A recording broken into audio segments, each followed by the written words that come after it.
Hi, everyone. Steve Adubato. We want to welcome back to the program Brandon McKoy, who's president of a foundation called the Fund for New Jersey. Brandon, good to see you again.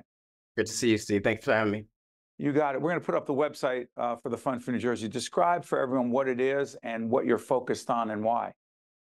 Well, the fund is a foundation that provides support to organizations and leaders who are working to realize a New Jersey that can work for everybody, making sure that we have high quality communities, high quality assets, and that we are moving towards and strengthening, honestly, a multiracial democracy. Want to have a strong civil society here in the state. And so really interested in making sure that people are aware of what's going on in their community and that they have the tools needed to be active participants. The fund cares deeply about the public being informed about the issues that matter and where our government is or is not on those critical policy issues. What is the role of the foundation community, the philanthropic community, when it comes to supporting media that promotes public awareness vis-a-vis its connection to a healthy republic/democracy? Oh, I think it's significant. We obviously the past 10 to 15 years, you've seen a significant shift in sort of the economics of media and the ability of newsrooms, newspapers to be able to continue to operate and employ investigative journalists, investigative reporters, people who are really digging into things that may not be the most popular or, top of mind interesting for the vast majority of people, but are very, very, very important. And so I think philanthropy has a major role in providing support to institutions, to news organizations, so that they can do this important work. And as we're still trying to figure out what is an economic structure or sort of a business structure that works for media long-term, philanthropy can at least help ensure that organizations are able to do what they got to do, and that we're not, having these tremendous gaps in coverage. Though I will say in New Jersey, I think we do suffer tremendous gaps in coverage, and there's more that needs to be done. And to that, let me disclose that the Fund for New Jersey is an underwriter over at NJ Spotlight News, a great organization, one of our media partners, and one of our radio media partners, WBGO, New Jersey Public Radio. Let me try this. Top 3 issues, policy issues that the fund cares deeply about that does not get enough attention, not only in the media, but among just in public discourse. People are not talking about it, but these 3 issues matter deeply, particularly to those who are most vulnerable in our state and nation. But let's talk New Jersey right now. I would say one is, taking seriously the fact that we are a state that is smack dab in the middle of the most active economic market in the world. And at least part of our responsibility in that is moving people quickly and reliably and efficiently. And so there has been plenty of conversation, of course, about transportation, public transportation and otherwise. But the fact that it is still a conversation tells you how little we've actually affected change and been able to tackle the problem. And so taking that more seriously, taking very, very seriously the fact that we got to be able to get people to New York, to Philadelphia, and to other parts of the state without it being such a hassle for them, and get people from those cities into New Jersey. That's one. I think the fact that, we are a coastal state, and this, of course, comes up, but the threats of sea level rise and flooding to municipal finance, which you might say, well, what are you talking about?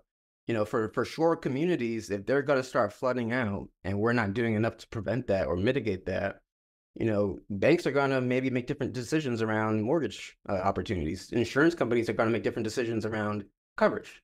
And so what does that mean for those communities? And, we know that certain amounts of sea level rise and flooding are sort of, already baked in to our future. Take that seriously and start playing out the dominoes. And what do we need to do to limit the damage and ensure that people are, not experiencing tremendous harm because we have not done enough on the front end to tackle this issue. So that's the second. And then thirdly, I would say is more so celebrating the fact that we are a gateway for immigrants into this nation.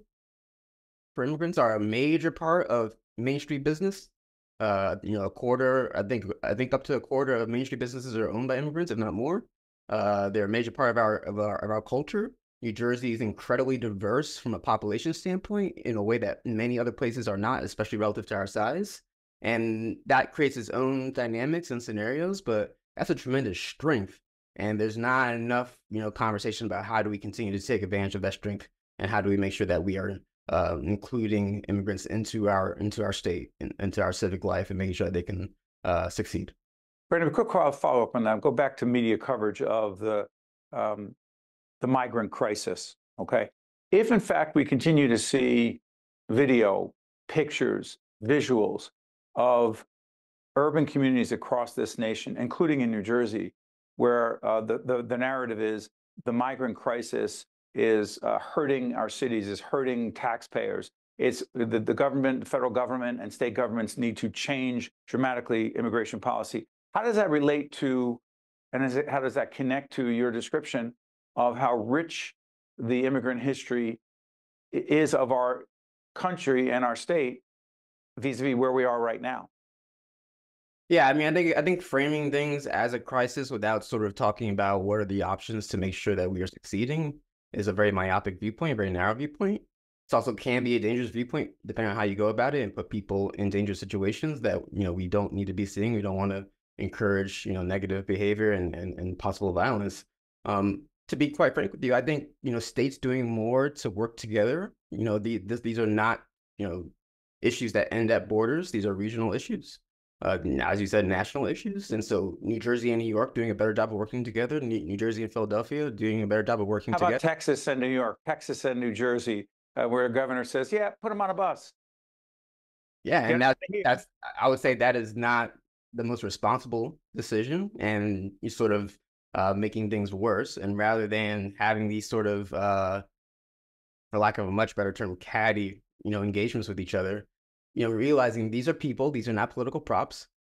These are folks that are fleeing very, you know, awful situations, often war or famine or otherwise, and taking seriously what is our responsibility and what can we do to actually help.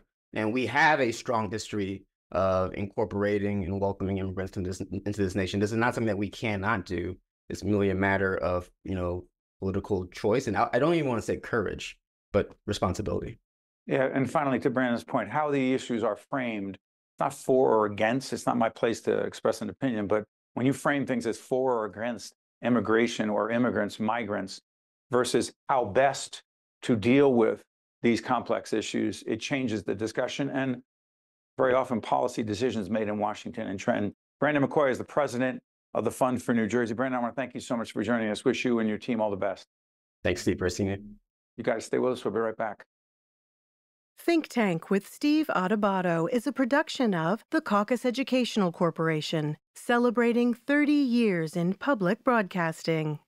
Funding has been provided by NJ Best, New Jersey's 529 College Savings Plan, Holy Name, the New Jersey Education Association, PNC Foundation, New Jersey's Clean Energy Program, PSEG Foundation, Robert Wood Johnson Foundation, IBEW Local 102, and by Delta Dental of New Jersey.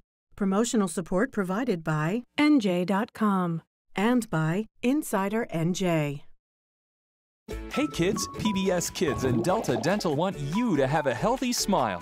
So here are some tips for you to remember. Number 1, eat plenty of crunchy fruits and vegetables. Number 2, brush your teeth after eating sugary snacks or drinking sodas. And number 3, drink lots of water to wash away food particles. When your teeth are happy, all of you is happy. From PBS Kids and Delta Dental, have a healthy smile.